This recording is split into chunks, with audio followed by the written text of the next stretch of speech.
Zamanın durduğu, sınırların silik geçtiği bir yer burası.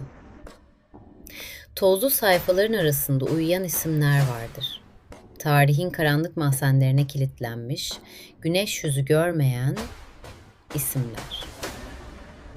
Bazen rüzgar o mahzenin kapısını aralar ve o isimler asırlar sonra bile bir fısıltı olarak geceye karışıp bize ulaşır. Merhaba, tarih fısıltısına hoş geldin. Bu gece seninle çok eski bir kitaba dokunacağız. Sayfaları kanla, demirle ve dipsiz bir karanlıkla yazılmış bir kitaba. Efsanelerin gerçeklerden, canavarların insanlardan doğduğu o ince çizgiye yürüyeceğiz. Popüler kültürün şatolarına hapsettiği, siyah pelerinli kurgusal bir vampirin değil, etten, kemikten, öfkeden ve acımasız bir zekadan doğan gerçek bir prensin hikayesini. Vlad Tepes. Ya da tarihin ona taktığı, kan donduran o lakapla Kazıklı Voyvoda. Gözlerini kapat. Rüzgarın çıplak dalların arasından geçerken çıkardığı o ince sesi dinle. Şimdi seninle 15. yüzyıla gidiyoruz. Avrupa'nın doğu sınırına. Karpat dağlarının gölgelerine sığınmış o küçük ama her zaman kana susamış topraklara. Eflak Prensliğine. Burası huzurun yurdu değil. Burası iki devasa gücün, iki farklı inancın amansızca çarpıştığı sınır çizgisidir. Bir yanda Batı'nın Katolik krallıkları, diğer yanda doğudan amansız bir fırtına gibi kopup gelen yenilmez Osmanlı İmparatorluğu. Ve bu iki devin tam ortasında sıkışıp kalmış, hayatta kalmak için ihanetin, kurnazlığın ve vahşetin bir zorunluluk olduğu Eflak. Gökyüzüne bak. Kan kırmızısı bir ay, karanlık ormanların üzerine artıyor. Tıpkı bu topraklarda dökülen ve dökülecek olan kanlar gibi. Zırhların hafif şımbırtısı, atların yumuşak ayak sesleri. Yıl 1431.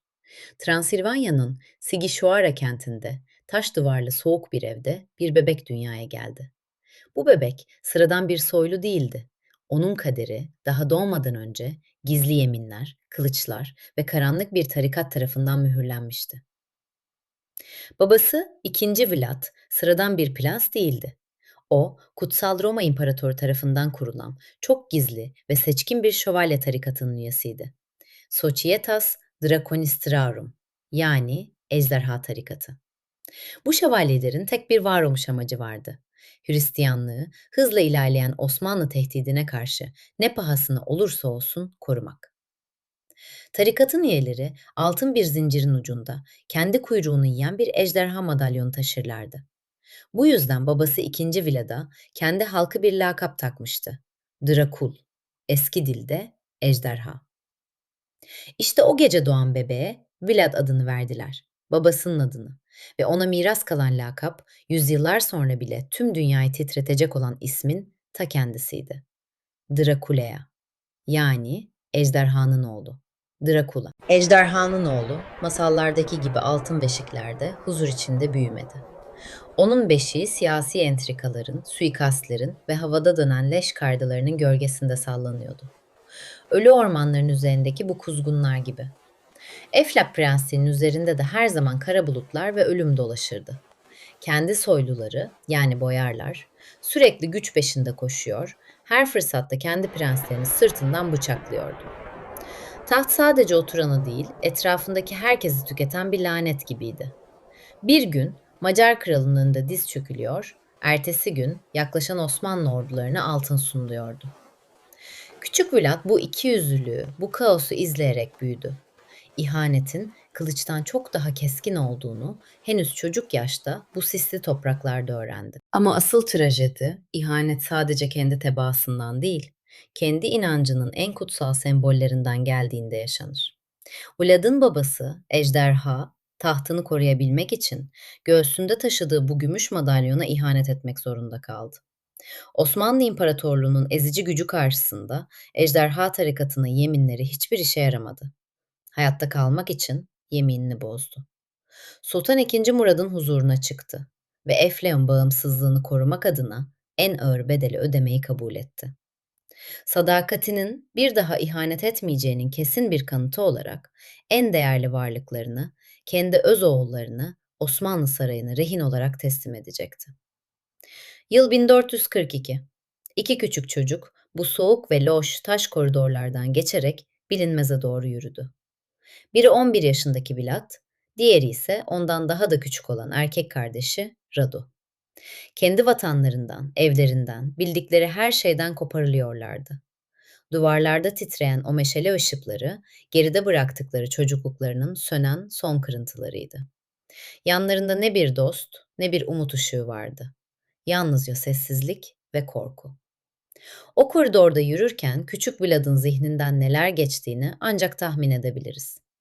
Babası tarafından terk edilmenin verdiği o derin kırgınlık ve kalbinde yavaş yavaş filizlenmeye başlayan o buz gibi nefret. O günden sonra içindeki çocuk tamamen sustu.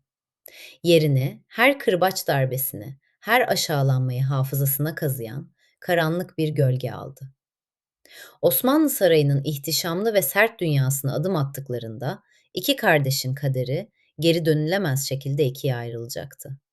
Biri bu yeni dünyaya boyun eğecek.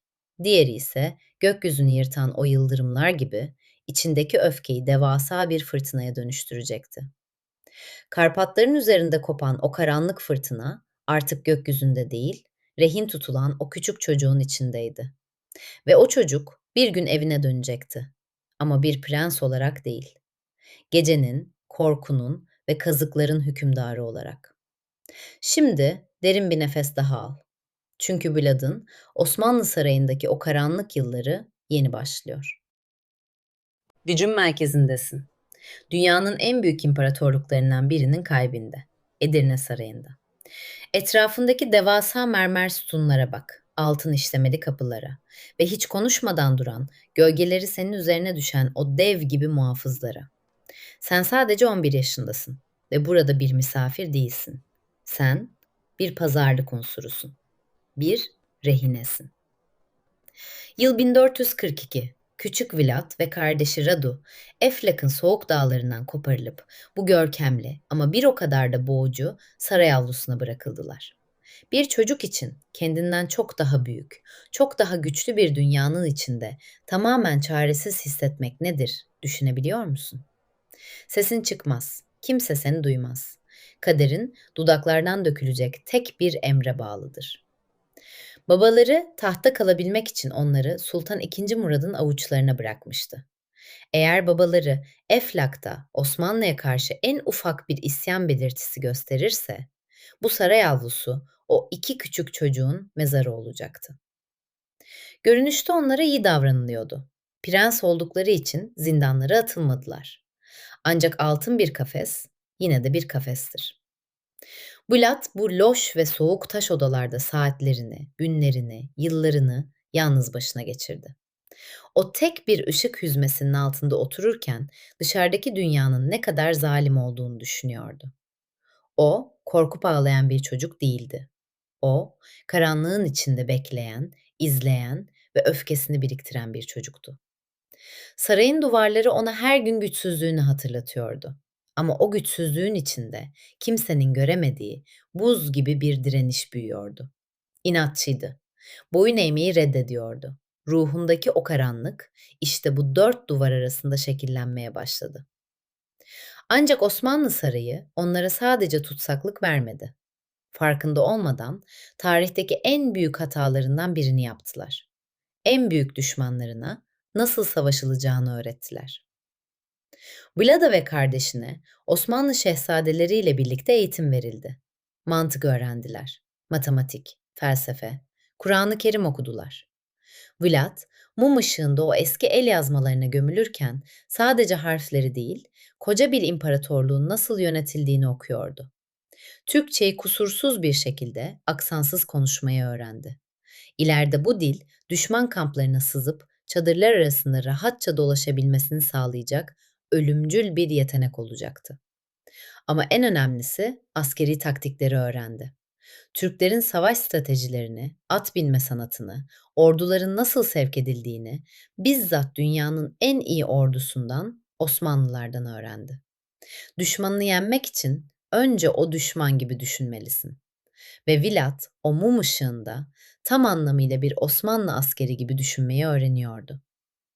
Fakat öğrenmek boyun eğmek demek değildi. Vlad'ın içindeki o asi ruh sarayın disiplinli kurallarına her çarptığında bedeli ağır oluyordu. O çağda eğitim alanlarında ya da saray koridorlarında gösterdiği her itaatsizlik sırtında yeni bir iz olarak ona geri dönüyordu. O kırbaçlar Vlad'ın etini kesiyor, canını yakıyordu ama ruhunu asla kıramıyordu. Aksine dökülen her damla kan onun inancını daha da sertleştiriyordu. Ve bu kırbaçlar ona çok karanlık ama çok gerçek bir hayat dersi verdi. Acının gücünü. Vlad sarayda şunu çok iyi anladı. İnsanlar kılıçlardan korkmaz. İnsanlar acı çekmekten, dehşetten ve bilinmezlikten korkar. Eğer düşmanına yeterince korku verebilirsen, onu savaşmadan yenebilirsin.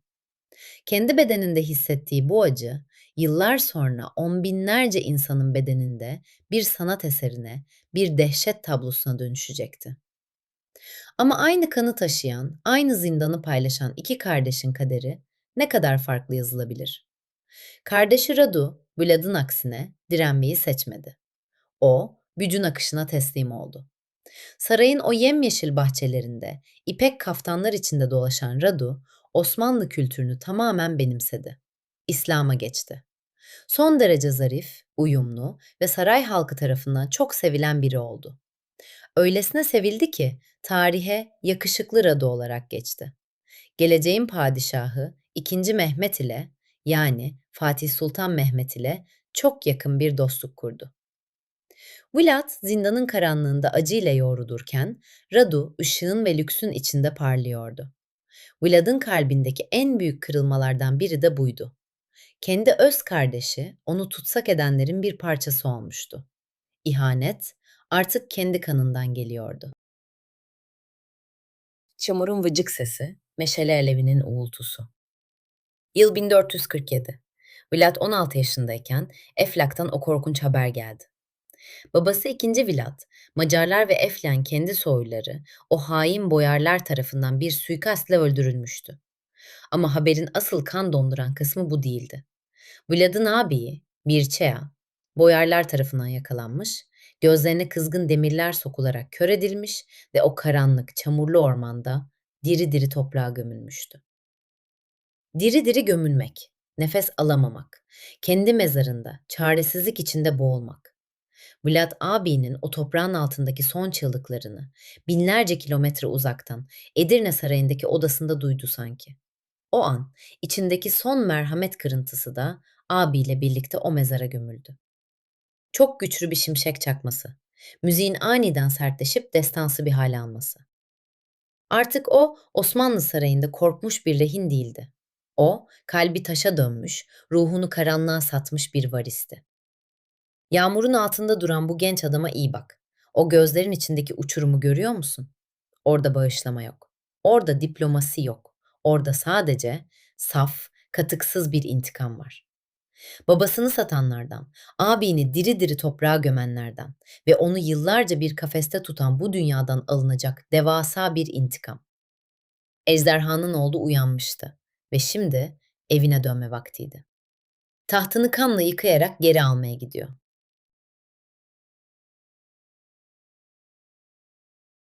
Uzun, çok uzun bir kışın ardından buzlar nihayet erimişti. Yıllar süren esaret, savaşlar, sürgünler ve kanlı mücadeleler sona erdi. Yıl 1456. Osmanlı Sarayı'ndan ayrılışının üzerinden yıllar geçmişti. O küçük, sessiz rehine çocuk artık Eflak tahtında oturan 30'lu yaşlarında acımasız bir prensti. Üçüncü Vlad. Şimdi ona iyi bak. O karanlık ahşap tahta nasıl oturduğuna bak. Kırmızı kadife pelerini omuzlarından aşağıya kan gibi süzülüyor. Yüzünde ne bir sevinç var ne de zaferin o sıcak gülümsemesi. Sadece soğuk, hesapçı ve dipsiz bir öfke var. O, bu tahta hükmetmek için değil, bu tahtı kirletenlerden hesap sormak için çıkmıştı. Babasını arkadan hançerleyen, ağabeyini diri diri toprağa gömen kendi soylularından, yani boyarlardan alınacak devasa bir hesap. Boyarlar, yeni prenslerini kolayca kontrol edebileceklerini, eski düzenin aynen devam edeceğini sanıyorlardı. Ne de olsa her zaman böyle olmuştu. Prenslere sahte yeminler edilir, sonra ilk fırsatta arkalarından vurulurdu. Fakat karşılarındaki adamın Edirne Sarayı'nda acı ve kırbaçla nasıl bir canavara dönüştüğünü henüz kimse bilmiyordu. Vlad intikamını sıcak savaş meydanlarında değil, soğuk bir zekayla bir ziyafet masasında almayı seçti. Yıl 1459. Bir Paskalya pazarı. Vlad, Eflak'ın en güçlü, en zengin soylularını, o meşhur hain boyarları ve ailelerini Targoviş'te sarayına büyük bir Paskalya ziyafetine davet etti. Herkes oradaydı. Yıllar önce babasına ihanet anlaşmasını imzalayan eller, ağabeyinin gözlerine kızgın demir sokan yüzler, hepsi o masadaydı. Boyarlar, Vlad'ın geçmişi unuttuğunu, onlarla barışmak istediğini düşünmüşlerdi. Masalar en lezzetli etlerle, en pahalı şaraplarla donatılmıştı. Mumların o sıcak, altın sarısı ışığında kahkahalar havada uçuşuyor, kadehler ardı ardına kalkıyordu. Kendilerini tamamen güvende, tamamen yenilmez hissediyorlardı. Ama unuttukları bir şey vardı. Şeytan, en çok güldüğün anlarda yanı başındadır.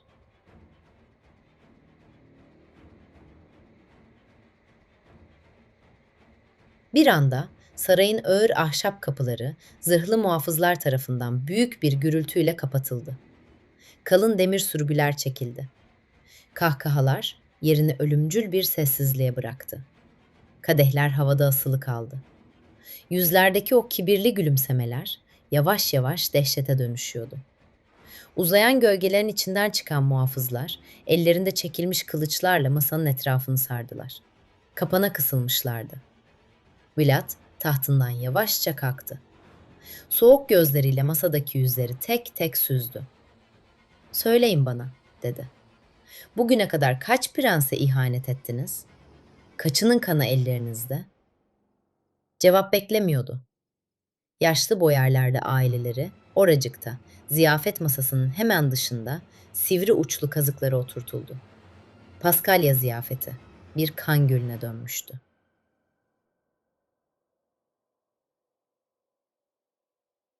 Fakat Vlad hepsini öldürmedi. Genç ve güçlü olan boyarlar için ölümden çok daha beter bir kader hazırlamıştı. Onların o pahalı ipek kıyafetlerini yırttırdı, zincirlere vurdurdu ve onları Sarp Argeş Vadisi'ndeki bir uçurumun tepesine Poenari Kalesi'ni inşa etmeleri için sürgün etti. Hayatları boyunca ellerine kılıçtan ve şarap kadehinden başka bir şey almamış olan bu kibirli soylular, şimdi çıplak elleriyle Sarp kayalıkları devasa taşlar taşıyorlardı. Güneşin kavurucu sıcağında, kırbaçların altında, kıyafetleri paramparça olup üstlerinden dökülene kadar, elleri kanayıp etleri kemiklerine yapışana kadar durmadan çalıştılar. Çoğu uçurumdan düşerek ya da yorgunluktan kalbi durarak öldü. Vlad, babasını ve abisini öldüren o ellerle kendi yenilmez kalesinin duvarlarını ördürüyordu. İntikam taşa kazınıyordu. Vlad'ın temizliği sadece soylularla sınırlı kalmadı. O hastalıklı, zayıf ve işe yaramaz gördüğü her şeyi ülkesinden kazımaya kararlıydı. Onun adalet anlayışı hastalıklı bir takıntıya dönüşmüştü. Bir gün Eflak'taki tüm dilencileri, hırsızları, hastaları ve evsizleri büyük bir ziyafet evine davet etti. Onlara karınlarını doyuracaklarını, tüm dertlerinin biteceğini söyledi. Yemekler yendi, şaraplar içildi. İnsanlar yıllar sonra ilk defa karınları tok bir şekilde gülüyordu. Ve sonra, tıpkı boyarlara yaptığı gibi kapıları dışarıdan kilitletti. Binayı dört bir yanından ateşe verdi. Alevler geceyi aydınlatırken, Vlad o karanlık silüetiyle uzaktan yanan binayı izliyordu. Çığlıklar alevlerin sesine karışırken o, yanındakilere dönüp şöyle demişti: "Onların acılarına son verdim. Ülkemde yoksulluk ve hastalık kalmadı." Bu Merhameti tamamen unutmuş bir zihnin korkunç rasyonalitesiydi. Tamamen boş bir sokaktaki o ıssız sessizlik, Vlad'ın yarattığı bu dehşet, kısa sürede tüm Eflak'ta mutlak bir itaat ortamı doğurdu. Korku, en kusursuz kanundu. Hırsızlık yapanın, yalan söyleyenin, kurallara uymayanın sonu her zaman aynıydı. Kazık. Bunun en büyük kanıtı, başkent Targovişte'nin tam ortasındaki çeşmenin kenarına koydurduğu o som altından kadehti. Kadeh zincirle bağlı değildi. Başında bir muhafız beklemiyordu. Susayan herkes oradan su içebilirdi. Ama Vlad, tahta kaldığı yıllar boyunca o altın kadeh o çeşmenin taşından bir milim bile oynamadı. Çünkü herkes biliyordu ki o kadehe hırsızlık amacıyla uzanan bir el, ertesi gün kendi sahibinin cesediyle birlikte bir kazığın tepesinde sallanırdı. Korku, altından bile daha ağır basıyordu.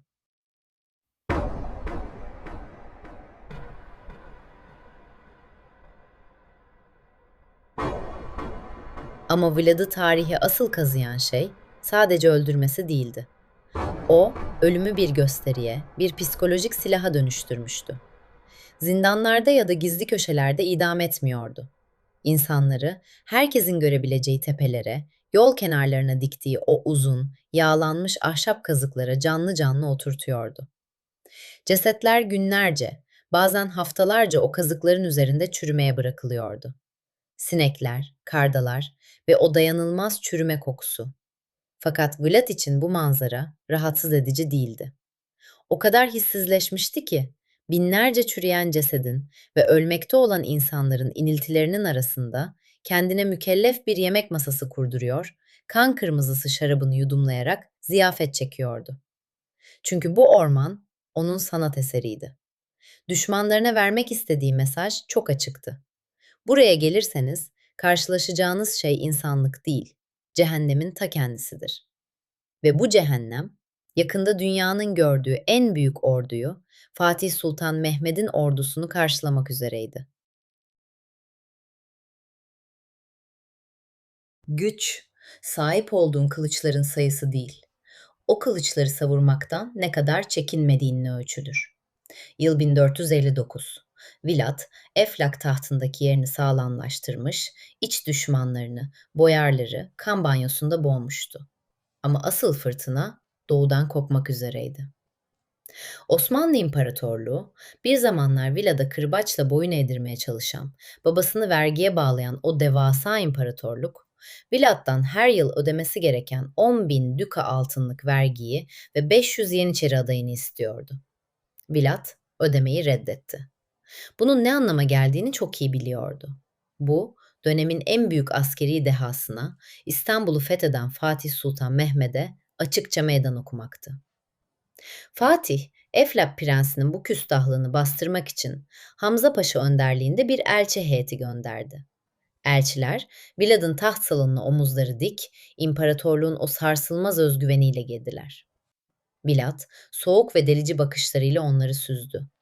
Onlardan Eflak geleneklerine göre tahtın önünde saygıyla eğilmelerini ve başlarındaki sarıkları çıkarmalarını istedi.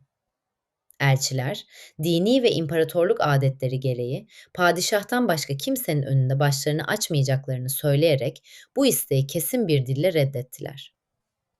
Bilat tahtında hafifçe öne eğildi. Yüzünde o tehlikeli, ince gülümsemelerden biri belirdi. "Madem öyle," dedi. "Geleneklerinize bu kadar bağlısınız. İzin verin bu bağlılığınızı kalıcı hale getireyim." Bilad'ın işaretiyle muhafızlar elçilerin üzerine çullandı. Onları yere yıktılar.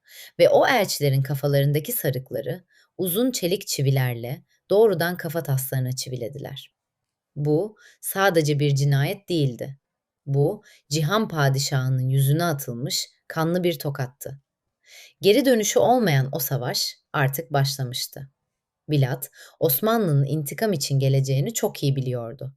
Ama o, kalesinde saklanıp ölümü bekleyecek bir adam değildi. O, saldırganlığı en büyük savunma olarak görüyordu. 1461'in dondurucu kışında, Tuna Nehri tamamen buz tuttuğunda, Vlad tarihin en cesur ve en çılgınca hamlelerinden birini yaptı. Ordusunu aldı ve buz tutmuş Tuna'nın üzerinden yürüyerek doğrudan Osmanlı topraklarına, Balkanlara girdi. Gecenin karanlığında, dondurucu sisin içinde sessizce ilerleyen bu ordu sıradan bir düşman değildi. Başlarında düşmanını çok iyi tanıyan bir lider vardı. Bilat, Edirne Sarayı'nda mükemmel öğrendiği Türkçesi sayesinde Osmanlı askeri kıyafetleri giyip gece karanlığında düşman kamplarına sızıyor, komutanlara kendi dillerinde sahte emirler vererek kalelerin kapılarını içeriden açtırıyordu. Balkanlarda girdiği her kalede, Tuna'nın güneyindeki her kasabada taş üstünde taş, omuz üstünde baş bırakmadı. Sadece birkaç hafta içinde kendi kayıtlarına göre tam 23.884 kişiyi katletti ve bu sayıyı gururla Batı krallarına yazdığı mektuplarda tek tek belirtti. Bahar geldiğinde Fatih Sultan Mehmed'in gazabı nihayet harekete geçti. Fakat Vilat, düşmanını açık bir meydan savaşına çekecek kadar aptal değildi. Devasa Osmanlı ordusu Eflak sınırlarından içeri girdiğinde karşılarında savaşacak bir ordu bulamadılar. Karşılarında sadece ölüm ve kül vardı. Bilat, tarihin gördüğü en acımasız taktiklerden birini uyguluyordu. Scorched Earth, yani yakıp yıkma taktiği. Osmanlı ordusunun geçeceği güzergah üzerindeki kendi köylerini kendi elleriyle ateşe veriyordu. Tarlaları yakıyor, tüm hayvanları öldürüyor, su kuyularına zehir ve hayvan leşleri atıyordu. Düşmana ne bir yudum su ne de sığınacak bir gölge bırakmıştı. Ama Vilad'ın vahşeti sadece ateş ve kılıçla sınırlı değildi. Osmanlı ordusunun içine ölümcül bir biyolojik silah gönderdi. Veba, frengi ve cüzzam hastası olan kendi insanlarını Türk askerlerinin arasına karışmaları ve hastalığı yaymaları için kamplara yolladı. O sadece bedenleri değil, düşmanın zihnini de yok ediyordu. Fakat karşısındaki güç sıradan bir krallık değildi. Karşısındaki güç İstanbul'un surlarını yıkan Fatih Sultan Mehmed'in ordusuydu. 100.000'i aşkın asker, binlerce çadır, ufka kadar uzanan kılıçlar, mızraklar ve devasa şahi topları. Bu, o güne kadar Avrupa'nın gördüğü en büyük, en muazzam askeri güçtü. Eflak toprakları bu devasa ordunun ayak sesleri altında kelimenin tam anlamıyla titriyordu. Vlad'ın derme çatma, yorgun ve sayıca çok az olan ordusuyla bu selin önünde durması imkansızdı. Mantık teslim olmayı emrediyordu. Ama Vlad'ın lügatında teslimiyet yoktu. Eğer düşmanını gündüz gözüyle güneşte yenemiyorsa, onu gecenin karanlığında, kendi kabuslarında vuracaktı. Tarih 17 Haziran 1462. Targovişte yakınlarındaki Osmanlı kampına gece çöktüğünde askerler derin bir uykuya dalmıştı. Gecenin en sessiz anında Vilat ve en seçkin 7.000 atlısı karanlığın içinden bir kabus gibi Osmanlı kampının tam kalbine daldı. Meşaleler çadırları ateşe verdi. Atlar şaha kalktı. Ne olduğunu anlayamayan Osmanlı askerleri karanlıkta birbirine girdi. Tam bir kaos, tam bir katliam yaşanıyordu. Vlad'ın hedefi askerleri yenmek değildi. Onun tek bir hedefi vardı. Fatih Sultan Mehmed'in çadırına ulaşmak ve Cihan Padişahını uykusunda öldürmek. Kılıçlar havada uçuşuyor, kan gecenin karanlığına karışıyordu. Vlad padişahın çadırı sandığı o devasa otağa kadar ulaşmayı başardı. Kılıcını çekti ve çadıra daldı. Fakat bu padişahın değil, sadrazamın çadırıydı.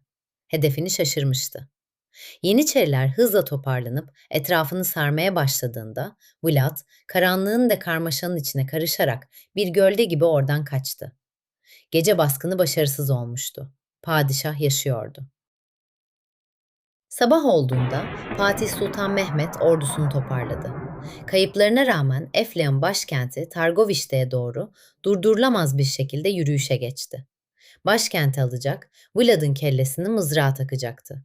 Ama başkente yaklaştıklarında karşılaştıkları manzara, İstanbul'u fetheden bu muazzam ordunun bile aklını başından alacaktı. Başkentin kapıları açıktı. Duvarlarda muhafız yoktu. Şehir tamamen terk edilmişti. Ama şehrin dışında, Eflak Ovası'nda cehennemin ta kendisi onları bekliyordu. Osmanlı ordusu durdu. 100.000 kişilik o devasa ordu, gördükleri manzara karşısında dona kaldı. Tam 3 kilometre boyunca uzanan 20.000 insandan oluşan bir ölüm ormanı. Erkekler, kadınlar, çocuklar ve aylar öncesinden esir alınmış Osmanlı askerleri. Hepsi gökyüzünü yırtan o devasa yağlı kazıklara oturtulmuştu. Rüzgar, çürümüş etin ve ölümün dayanılmaz kokusunu Osmanlı askerlerinin yüzüne çarpıyordu. Kazıkların üzerinde kargalar ziyafet çekiyor, aşağıda ölü bedenlerin arasında dolaşan aç köpeklerin hırıltıları duyuluyordu. En uzun ve en süslü kazıkların üzerinde ise aylar önce öldürülen Osmanlı elçisi Hamza Paşa'nın çürümüş bedeni sallanıyordu. Hiçbir savaş meydanı, hiçbir katliam insanın zihnini böyle bir görüntü kadar parçalayamazdı. Vlad, düşmanını kılıçla yenemeyeceğini bildiği için onların ruhunu parçalamayı seçmişti. Psikolojik savaşın dünyada eşi benzeri görülmemiş en vahşi örneğini sergiliyordu. Fatih Sultan Mehmet, Karadeniz'den Adriyatik'e kadar krallıkları dize getiren o büyük komutan, atının üzerinde sessizce durdu. Gözleri ufka kadar uzanan bu çürümüş insan ormanında gezindi. Bu askeri bir direniş değildi. Bu, insan doğasının sınırlarını aşan saf bir delilikti. Tarihçi Halko Kondiles'in yazdığına göre Sultan Mehmet uzun bir sessizliğin ardından başını iki yana salladı ve yanındakilere o meşhur sözleri fısıldadı. Kendi halkına, kendi topraklarına böyle şeytani şeyler yapabilen bir adamın elinden ülkesini alamam. Bu adam bu dünyadan değil. Fatih, ordusunun psikolojisinin tamamen çöktüğünü, askerlerin bu lanetli topraklarda bir adım daha atmak istemediğini görüyordu. Ve tarihte eşine çok az rastlanan bir şey oldu. Devasa Osmanlı ordusu tek bir ok bile atmadan arkasını döndü. Ve o ölüm ormanını geride bırakarak Eflak'tan çekilmeye başladı. Vlad savaşmadan kazanmıştı. O gün Kazıklı Voyvoda efsanesi artık sadece Avrupa'nın değil, tüm dünyanın kabuslarına kazınmıştı. Bir canavarı ne kadar süre kafeste tutabilirsin? Fatih Sultan Mehmet ordusunu geri çekmişti. Ama Vlad'ın savaşı henüz bitmemişti. Ülkesi harap olmuş, ordusu erimişti. Hayatta kalmak için yeni bir müttefike ihtiyacı vardı. Yönünü batıya. Macar kralı Matyas Corvinus'a çevirdi. Hristiyanlık adına yardım istedi. Fakat siyaset her zaman savaş meydanından daha kirlidir. Macar kralı Osmanlı ile yeni bir savaşa girmek istemiyordu. Vlad'a yardım etmek yerine tarihin en büyük ihanetlerinden birini kurguladı. Sahte mektuplar yazdırarak Vlad'ın Osmanlı ile gizlice anlaştığı iftirasını yaydı. Eflak'ın kudretli prensi yardım umarak gittiği Macaristan'da zincirlere vuruldu. Ve Visegrad Kalesi'nin o karanlık, rutubetli zindanlarına kapatıldı. Orada geçirdiği tam 12 yıl boyunca gökyüzünü görmedi. Bir zamanlar düşmanlarına tepeden bakan, 20.000 insanı kazağa oturtan o büyük voyvoda, şimdi soğuk taş duvarlar arasında kendi nefesiyle baş başaydı. Fakat zindan, onun bedenini esir alsa da zihnini asla ehlileştiremedi. Karanlık, insanın içindeki en derin gölgeleri ortaya çıkarır. Yıllar süren izolasyon. Normal bir insanın aklını yitirmesi için yeterlidir. Peki ya zaten karanlığın ta kendisi olan bir adam yıllarca o hücrede kalırsa ne olur? O dönemde zindanı ziyaret eden bir Rus elçisinin kayıtlarına göre Vlad delirmişti. Ama onun deliliği bağırıp çağırmak ya da duvarları yumruklamak değildi. Onun deliliği çok daha soğuk ve metodikti. İnsanları kazağa oturtamadığı o hücrede içindeki öldürme ve düzen saplantısı asla durmadı. Muhafızlara rüşvet vererek hücresine küçük hayvanlar getirtiyordu. Gardiyanların bıraktığı odunlardan kendi elleriyle küçük, sivri kıymıklar yapıyordu. Ve karanlık hücresinin bir köşesinde yakaladığı fareleri ve küçük kuşları o ince kıymıklara oturtarak kendine ait minyatür bir kazıklanmışlar ormanı yaratıyordu. İçindeki o şeytani düzen tutkusu, o rutubetli duvarların arasında bile nefes almaya devam ediyordu. Yıl 1476. Karanlık nihayet zindandan serbest bırakıldı. Osmanlı tehlikesi Avrupa için yeniden büyüyünce Macarlar zincirli ejderhayı Tekrasfa'ya sürmeye karar verdiler. Vlad 50 yaşlarına yaklaşmıştı. 12 yıllık hapis onu yaşlandırmıştı. Ama içindeki o amansız ateş hala ilk günkü kadar kavurucuydu. Yıllar sonra Karpatların o dondurucu, karlı vadilerine ve sarp kayalıkların üzerine inşa ettiği o yalnız şatosuna geri döndü. Eflak tahtını üçüncü kez geri almıştı. Ama bu beyaz sessizlik onun yaklaşan sonunun habercisiydi. Aralık ayının dondurucu soğuğunda Bükreş yakınlarındaki bir ormanda kader son oyununu oynadı. Vilat ve ordusu Osmanlı öncü kuvvetlerinin ve ona ihanet eden boyarların amansız pususuna düştü. Ordusu dağıldı. Karların içinde tek başına yorgun adımlarla yürüyordu. Etrafı düşmanlarla sarılmıştı. Ölümünün tam olarak nasıl gerçekleştiği bugün bile bir sırdır. Kimilerine göre kendi askerleri onu karanlıkta yanlışlıkla vurdu. Kimilerine göre ise Osmanlı suikastçileri tarafından bu karlı ormanın derinliklerinde pusuya düşürüldü. Ama kesin olan bir şey vardı. Ejderhanın oğlu o kanlı karların üzerinde son nefesini vermişti. Fakat Osmanlılar bu tehlikeli adamın gerçekten öldüğünden emin olmak istiyorlardı. Başını gövdesinden ayırdılar. O kesik baş, çürümemesi için ağzına kadar bal dolu büyük, ahşap bir fıçının içine konuldu ve at arabalarıyla ta İstanbul'a, Fatih Sultan Mehmet'e gönderildi. Yıllar önce elçilerin sarıklarını kafataslarına çivileyen adam, son günlerini bir kazığın ucunda İstanbul'u seyrederek geçirdi. Ağır taş kapağı yana kaydırılmış, içi toz ve kemiklerle dolu boş bir taş mezar. Peki ya bedeni? Başsız bedeni sadık adamları tarafından gizlice alındı ve bir adanın üzerine kurulu olan Snagol Manastırı'nın karanlık zeminine gömüldü. Yüzyıllar boyunca bu mezar bir sır olarak kaldı. Ta ki 1931 yılına kadar. Arkeologlar o karanlık manastıra gidip mezarı açtıklarında tüm dünyayı şok eden bir manzarayla karşılaştılar. Ağır taş kapak yana itildiğinde mezar boştu. İçeride Vlad'a ait hiçbir iskelet yoktu. Sadece çürümüş bir at kafatası ve birkaç hayvan kemiği bulunuyordu. Bedeni çalınmış mıydı? Yoksa oraya hiç gömülmemiş miydi? Bu boş mezar bilim insanlarını cevapsız bırakırken fısıltıları ve efsaneleri daha da büyüttü. O gerçekten öldü mü sorusu yüzyıllar boyunca Karpat ormanlarında yankılanmaya devam edecekti. Tarihsel gerçekler zamanla unutulmaya yüz tutarken 1897 yılında İrlandalı bir yazar olan Bram Stoker bu kanlı prensin hikayesiyle karşılaştı. Vlad'ın o dipsiz vahşeti, Drakula ismi ve yerel Transilvanya efsaneleri yazarın zihninde yeni bir canavar doğurdu. Stoker yazdığı kitapla Vlad Tepes'i tarih kitaplarından çıkardı ve popüler kültürün ölümsüz bir ikonuna dönüştürdü. Ona göre Drakula, kanla beslenen, geceleri yarasa formunda gezen aristokrat bir vampirdi. Ama acı gerçek şudur ki, kurgusal vampir Drakula hayatta kalabilmek için sadece birkaç damla kana ihtiyaç duyuyordu. Oysa gerçek Vlad sadece kendi çarpık adaletini kanıtlamak için tam bir okyanus dolusu kan dökmüştü. Hiçbir kurgu tarihin kendi gerçekliği kadar karanlık ve korkunç olamaz. Bir insanın adı nasıl olur da yüzyıllar boyunca kötülüğün sembolü olarak kalır?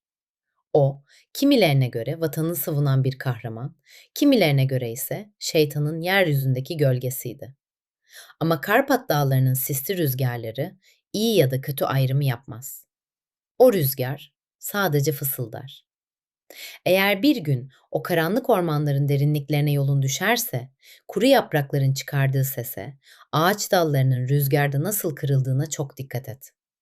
Çünkü Kazıklı Voyvoda'nın ruhu o ormanlarda hala intikamını bekliyor olabilir. Tarih fısıltısının bu karanlık yolculuğunda bana eşlik ettiğin için teşekkür ederim. Uykuya dalmadan önce kapılarının sıkıca kilitli olduğundan emin ol. Daha fazla tarihin derinliklerinden video için lütfen abone ol ve bildirimleri aç. İyi geceler.